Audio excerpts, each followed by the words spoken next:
রাজুদা বাংলাদেশ থেকে তো আসছে লোকজন। ওই কথা বলো না দাদা, একটা কথা বলছি, হাত জোর করে বাংলাদেশ থেকে প্রচুর লোক আসতো, তাদের সম্মান করতাম, কিন্তু বাংলাদেশ জায়গাটা নষ্ট করে দিয়েছে। কেন বলো তো? না দাদা, আগে পরোটা দিলে হবে না, আগে পরোটা দিলে হবে না, পরোটা সবাই খাবে। স্যার প্লিজ, ওই যে কথাটা বলছে রিপিট বলবে। মাইকটা দেবো নাকি? রিপিট বলবে।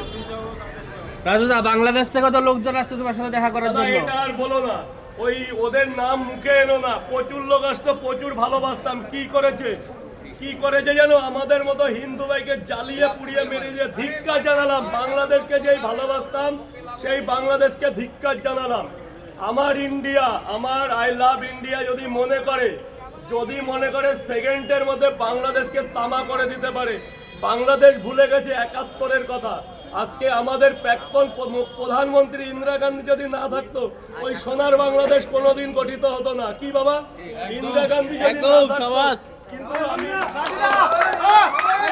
আমি সম্মান জানালাম শেখ মুজিবুর রহমানকে, ও যথেষ্ট ভালো লোক, কিন্তু ধিক্কার জানালাম ইউনিশ সরকারকে, যার মদতে আমারই এক হিন্দু ভাইকে পাশবিকভাবে অত্যাচার করে জ্বালিয়ে মেরেছে। এরপরে এরকম নৃশংস কিচ্ছু হতে পারে না।